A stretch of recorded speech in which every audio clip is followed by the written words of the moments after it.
In the modern world of learning and development, we spend a lot of time talking about what learning is, or rather, what it should be. Unfortunately, one piece of language has really crept in over the last couple of years, and that is the language of easy, simple. Now, we used to say that learning should be approachable, that learning should be attainable, that learning should be effective, not that learning should be easy. And there's a reason for that. Yes, accessing learning should be easy. Yes, getting time to learn in the workplace should be easy.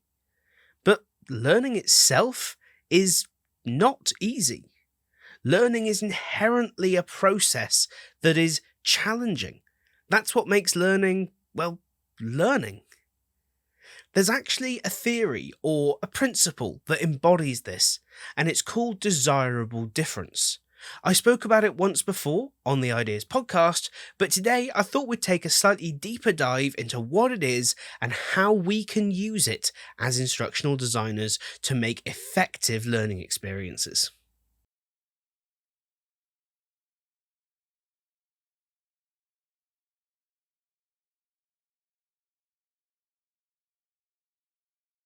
So, the concept of desirable difficulty was first introduced by a cognitive psychologist by the name of Robert Bjork in 1994. Apologies if I've mispronounced your surname there.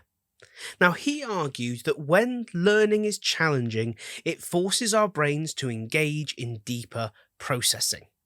Now, this means that we build stronger, long lasting connections in the brain, therefore, stronger, longer lasting learning.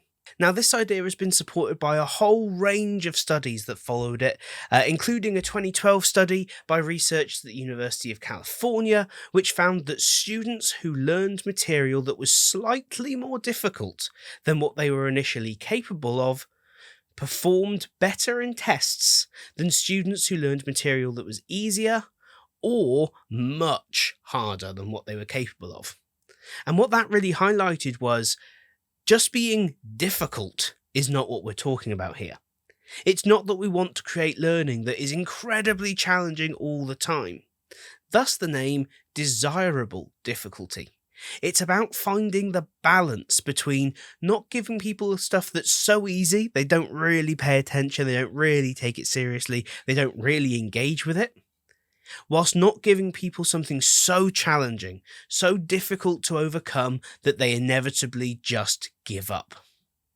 Desirable difficulty is about generating just that right level of challenge, just that right amount of friction in the process to get people trying to figure something out.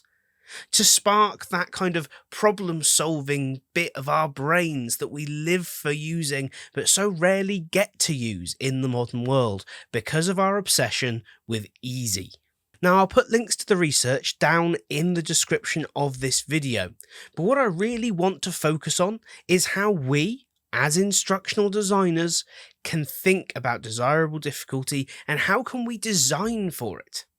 Well, it's not quite as easy as just saying, I'm going to make these questions slightly harder, or I'm going to gather some more complex content, because often we don't have total control over those things.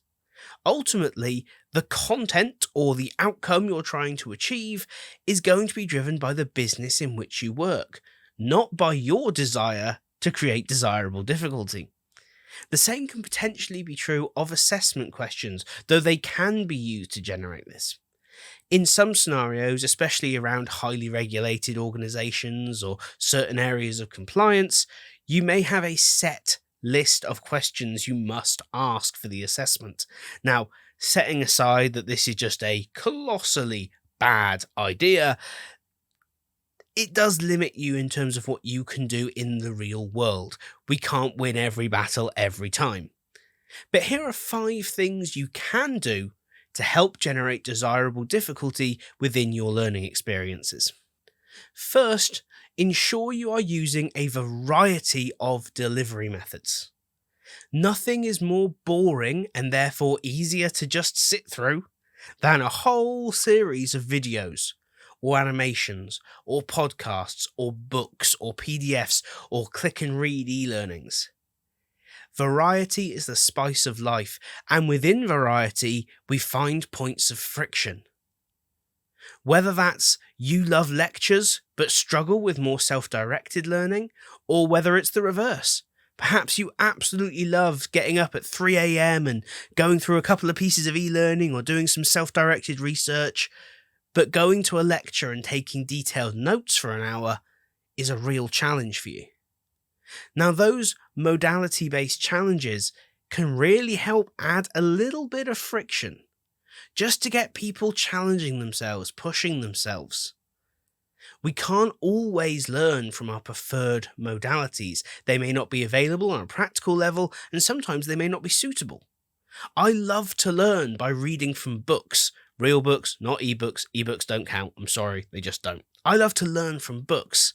But when I sat down to try and learn to drive a car, I very quickly realised that books weren't really going to help me that much. The mechanics are relatively simple. Unfortunately, me driving turned out to not be quite so simple.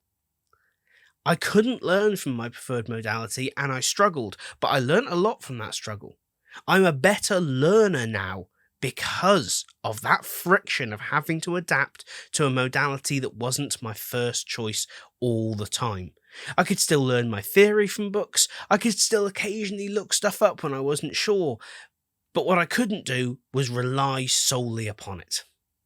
Reliance on one delivery method or a very small pool of delivery methods will create an experience that is easy to glide through.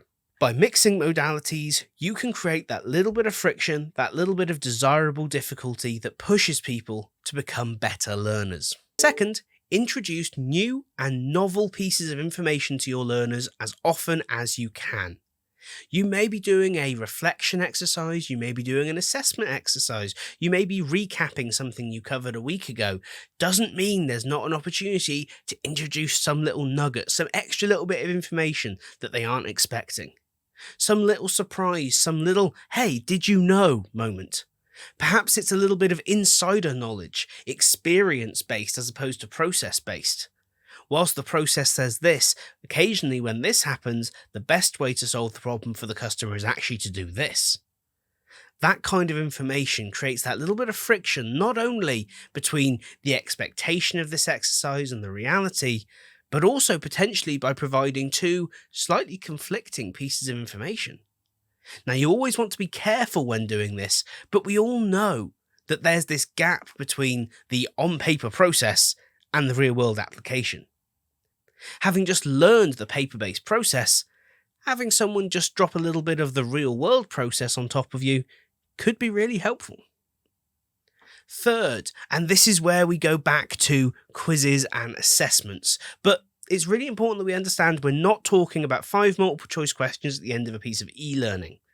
We're talking about meaningful quizzes, tests, and assessments that go out of their way to challenge the learner, that don't just require recall, but use of information within context. This means using scenarios, engaging in storytelling. This means asking the user to synthesize an idea or a solution to a problem based on what they've learned, even though they haven't learned the exact solution to that problem. This is where you can create genuinely desirable difficulty, a challenge for your learners to overcome. Not only will they enjoy the process of overcoming it, they'll gain a sense of achievement when they do overcome it. This is what we rob from our learners when we make things easy. Fourth is an oldie but a goodie, spaced repetition. Spaced repetition inherently creates friction. It says to the learner, whoa, you can't do everything now. You need to come back in X amount of time, or you need to complete this before you come back and do that. It deliberately forces space, time to forget into the process.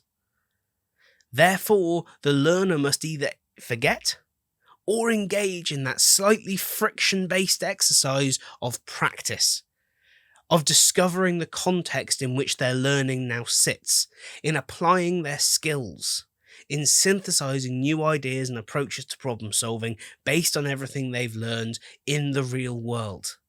And then when they come back, You challenge them to justify that space. What have you done? How have you done it? Why have you done it? Can you answer these questions? Has there been an improvement? This kind of difficulty, this kind of stretch, if you will, really puts the kind of onus on the learner and stops this exercise being, hey, we've told you what to do, now go and do it. And instead it becomes, hey, we've given you all the tools you could possibly need, now it's down to you. You're the one that has to fix the car. You're the one that has to lay the bricks. You're the one that has to take the phone calls. Whatever the job might be, no matter how good the training is, it all comes down to how that person uses what they have learned. Spaced repetition really enforces that.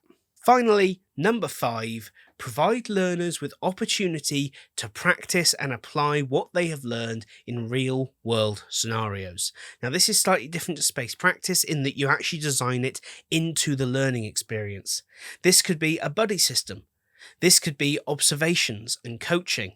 This could be quality monitoring. This could be any number of things that allows the learner to get into the real world, to use what they have learned, to make mistakes, to mess things up and need to get someone to help come and fix them for them or with them, and learn from that process of fixing their mistake.